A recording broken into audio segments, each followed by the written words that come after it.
देव से है, पर पुरुषार्थ करके ऐसा रखूंगा कि मित्र प्राचार्य जी से पूछ लो कितनी उम्र हो गई है, पूछ ले बेटा, जय जिनेन्द्र करके पूछ ले, जल्दी आ। बुजुर्गों से कुछ शिक्षा लेना चाहिए बेटा, पूछ ले। 82 वर्ष के हाड़ वो आज भी क्या ऐसे बैठते तन करके और लंबे होके चलते, झुक के देखा तुमने इनको भी? बेटा समझो, जिस दिन अकेले मिल लोगे ना, भले ग्रस्त हों, गृहस्थी को भी जो संयमित जीता है वो 80-82 साल के बाद भी बूढ़ा नहीं दिखता। और जो व्यक्ति 16 वर्ष की उम्र में असंयम में शरीर को खोखला कर देता है, वो बेटा सम्मेद शिखर गिरनार और हिमालय की चोटी छोड़िए, अपने घर की सीढ़ी चढ़ने के लिए उसको सहारा लेना पड़ता है।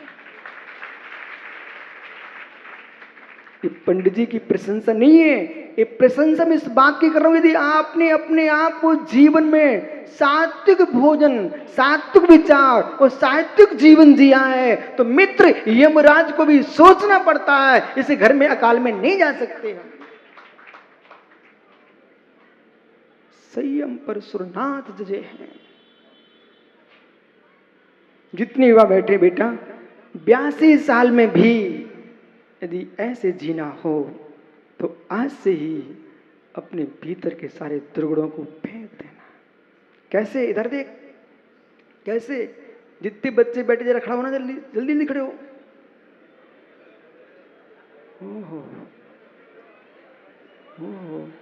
विजय चौधरी, इन विचारों के चेहरे जरूर भेज देना। बाल को इधर देखो, मुस्कुराना नहीं है, मेरी तरफ देखो। अपने जीवन के दुर्गुणों को बेटा ऐसे फेंक देना, ऐसे फेंक देना, ऐसे फेंक देना। महेंद्र भैया कष्ट करोगे क्या? तो खड़े हो जाओ, इन बच्चों की तरफ चेहरा कर लो, इनसे कहो बेटा हमारी मतारी बुंदेलखंडी में, हमारी मतारी जब हमें केला खाए दे तो हम ऐसे एन छील छाल करके वो गप गप केले को छील करके वो अंदर ले जाता हूं और छिलके को तो पड़ा। ऐसे बेटा सदगुणों को अंदर ले जाओ केले की भांति, और दुर्गुणों को आज तुम इसी पंडाल में छोड़ दो छिलके की भांति।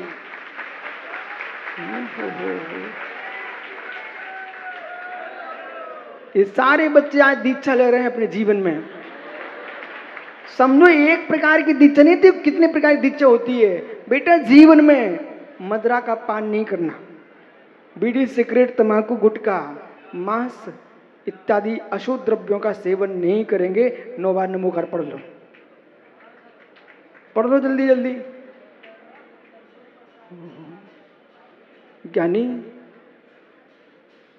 कारुसर कर लो, कारुसर वर्धमान कारुसर करो। ओहो देखो भदौरिया जी, इतने बच्चों ने आज दीक्षा ले ली है, इतने व्रती बन गए हैं, और मित्र यही युवा आज से देश को जयनाद कराएंगे। बैठ जाओ ज्ञानी। अब सुब्रत सागर लोग कहते त्याग नहीं कराते विशुद्ध सागर। अरे जब थोक काम चलता है तो फुट करके क्या काम करने का।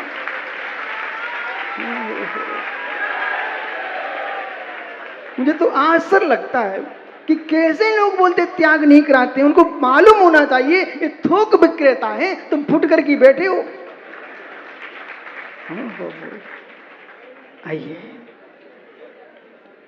मित्र, आज मालूम तुमने क्या किया है? जो प्रतिज्ञा ली उसका रहस्य बेटा। दुनिया के लोग गुरुओं की जन्म जयंती, गुरुओं के समाधि दिवस पर यानी ईंट चूने में लिप्त हो रहे हैं। उनसे कौन मोक्ष मार्ग बढ़ना है? आज आचार्य शांति सागर महाराज जी का पुण्य तिथि है, समाधि दिवस है। उनके समाधि दिवस पर इन भिंड के युवाओं ने यानी प्रतिज्ञा ली है। और ये प्रतिज्ञा क्योंकि आचार्य शांति सागर ईंट चूने के नाम पर शांति सागर नहीं बने, यानी तपस्या के नाम पर शांति सागर बने।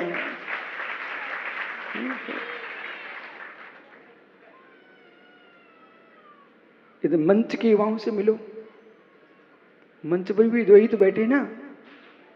अरे तपस्या मुनि की है पर अवस्था तो युवा है बेटा। युवा होकर जो वृद्ध हो जाता है उसका नाम दिगंबर मुनि होता है।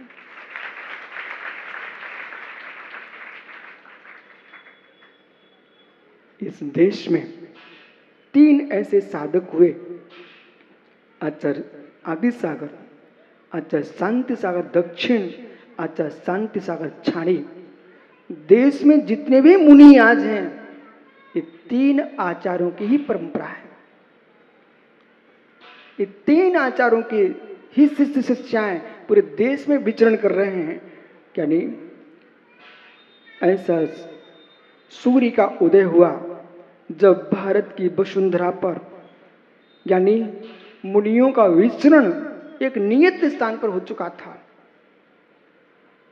ऐसा समय आया एक दिन कि प्राचार्य जी आज आपका औभाग्य और इन नन्हे नन्हे बच्चों का औभाग्य, जब ये दूध मुंह बच्चों को मैं मुनिराज के चरणों में कोई माँ कह रही महाराज जी नमोकार सुना दो, उस समय मुझे लगता है कि यो बच्चा कितना पुण्यात्मा जीव है कि पंडित बनारसी दास, पंडित दौलत राम, पंडित भूरत दास, और ये बनारसी दास, तुलसीदास और बनारसी दास, तुलसीदास और बनारसी दास, ये दोनों गहनतम लगोटिया मित्र थे दोनों। तुलसीदास रामायण लिखते थे तो बनारसी दास को दिखाते थे, और बनारसी दास लिख रहे थे समयसार नाटक, वो तुलसीदास को दिखाते थे, और एक दूसरे घने मित्र थे। परंतु इन लोगों ने उस काल में थे कि उत्तर भारत की भूमि पर दिगंबर मुनि के दर्शन नहीं होते थे। तो मालूम ये विद्वान मोटे पप्पू कमरे में कपड़े उतार करके नंगे बैठ करके एक दूसरे से कहते थे, क्या है भैया महाराज ऐसे होते थे।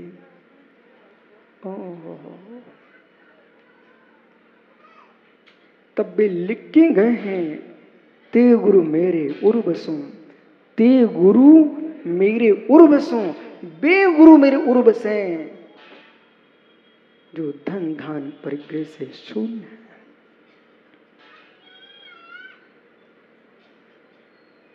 अभाग्य मानो इस बात का, आज हम गुरुओं के सामने हैं, आज हमारे सामने गुरु हैं। शांति सागर महाराज जी के काल में 8 आदि सागर थे, मुनिराज थे, परंतु आचार्य शांति सागर महाराज जी की महिमा के साथ उनके गुरु की महिमा को जरूर कहना चाहिए। वीरेंद्र पंडित जी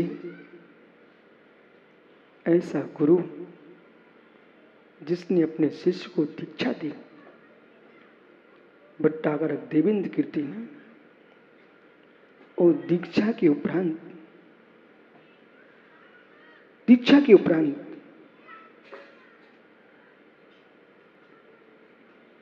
किस शब्दों में कहो आप, दीक्षा के उपरांत शांति सागर महाराज ने आगमों का अध्ययन करके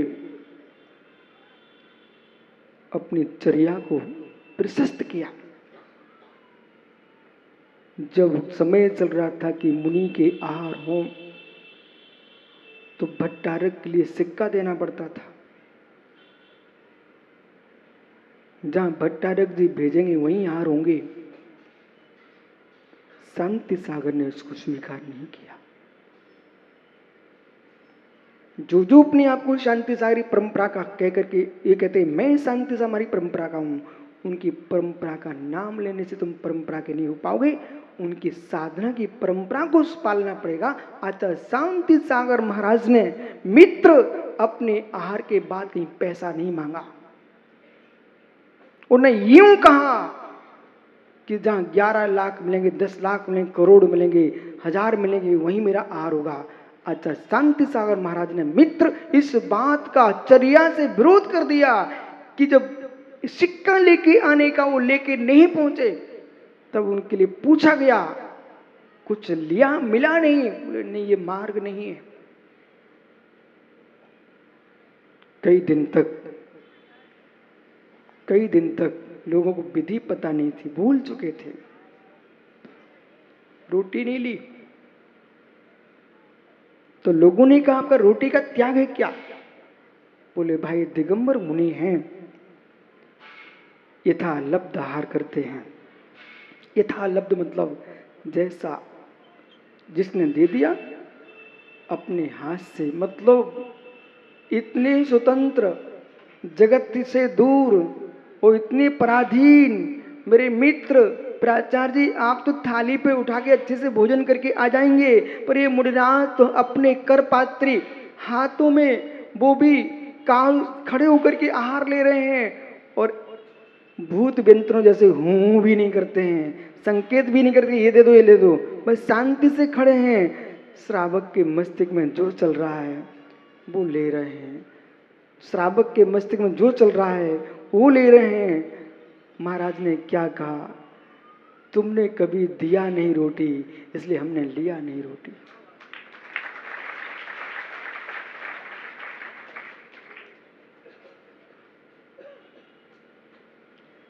जो आचार्य शांति सागर महाराज की श्रेष्ठ साधना को देख करके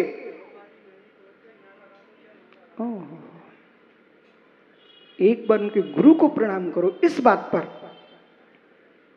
मान के शिखर पर चढ़ जाना हे मानवो ये बहुत सरल है। मान के शिखर पर चढ़ जाना हे मानवो बहुत श्रेष्ठ सरल है, लेकिन मान से उतर करके संयम की शुद्धि में चल जाना ये यानी बहुत कठिन है। आचार्य शांति सागर महाराज ने जिन भट्टारक जी से दीक्षा ली थी, वो भट्टारक जी अपने शिष्य के सामने आते हैं। रोमटे नहीं आए तुम्हारे शरीर पर? अपने शिष्य के सामने आते हैं, वो निवेदन करते हैं, बेटा तेरी साधना श्रेष्ठ है, बेटा तेरी साधना श्रेष्ठ है, तू मुझे दीक्षा दे दे।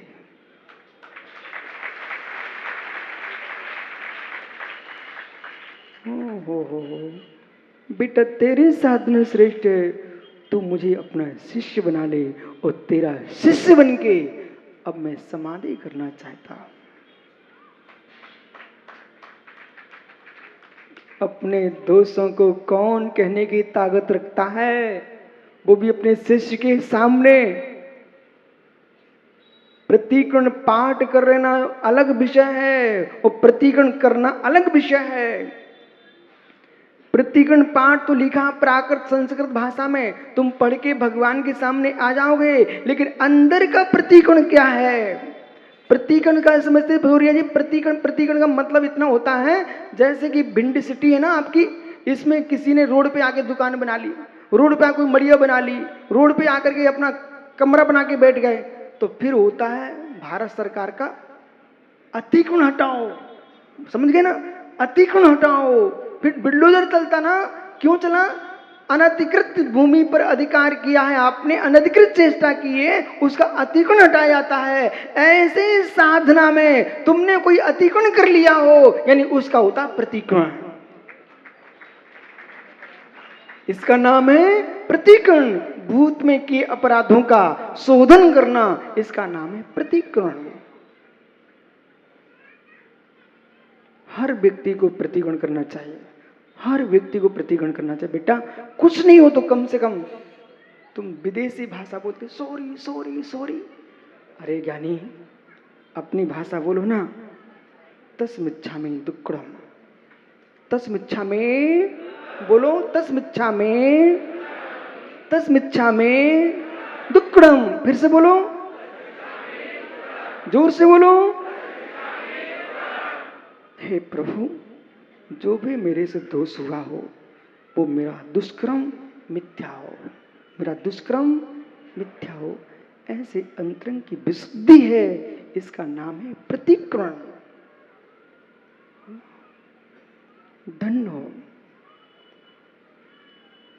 जिन्होंने अपने शिष्य के पास आकर के दीक्षा लेकर के संलेखना की हो। हे मित्र, वो कैसी घड़ी होगी। प्राचार्य जी, एक दिन पानी ना मिले आदमी तड़पता है। ये धन्य जैन श्री दीक्षा और इसकी संलेखना विधि।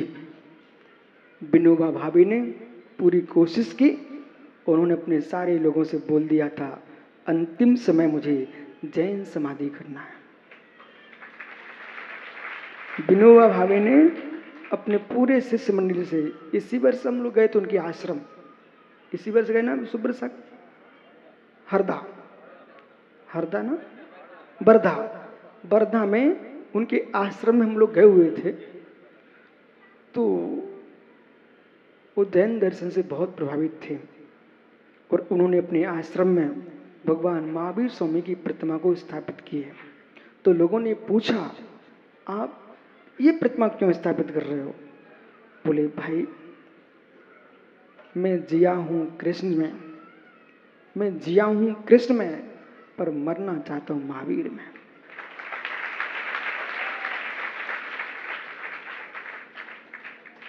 हे मित्र, सरस्वती की मूर्ति थी धार में, भोज राजा भोज के, तो वहां सरस्वती की जैन प्रतिमा थी। उस प्रतिमा को उठा ले गए लोग। आज की तारीख में उसको लिखे बराबर लिखा हुआ पर लंदन में है और भोज धार से उठाई गई है जैन सरस्वती मूर्ति। आपके देश से क्या क्या नहीं गया, वो तो मित्र इतने ही नहीं हुआ, सिकंदर तो मुर्दाज तक को ले गया। सिकंदर जो ना, कल्याण नाम के जो मुनि थे, कल्याण नाम के मुनि उनको उपदेश के लिए अपने साथ लेके गया था। उन्हीं ने तो बताया था, है राजन तेरी उम्र मात्र 3 दिन की अवशेष है, अब तुम जो करना सो कर लो। तब कहना पड़ा उसको बेचारे को, और मैंने जीवन भर सब कुछ किया लेकिन 3 दिन में अब क्या कर पाऊंगा। महाराज के चरणों में बैठ कर कहता, प्रभु अब मेरा अंतिम सुधार दो। तब कहता है सिकंदर, मेरी मृत्यु के बाद मेरे दोनों हाथ कफन के बाहर निकाल देना, दुनिया को मालूम चल जाए, कितना ही कमा के रख लो पर हाथ खाली के खाली जाएंगे। इसलिए मित्रों, आज जाकर के कमाने की भावना कम कर देना और पुण्य कमाने की भावना बढ़ा देना, नहीं तो रतनचंद सब यहीं रखा रह जाएगा, वो अकेले जाओगे। अच्छा, संत सागर महाराज की आत्मा स्वभाव परिभाव भिन्नम, आत्मा स्वभाव परिभाव, आत्मा का स्वभाव प्रभाव सत्य भिन्न महावीर स्वामी की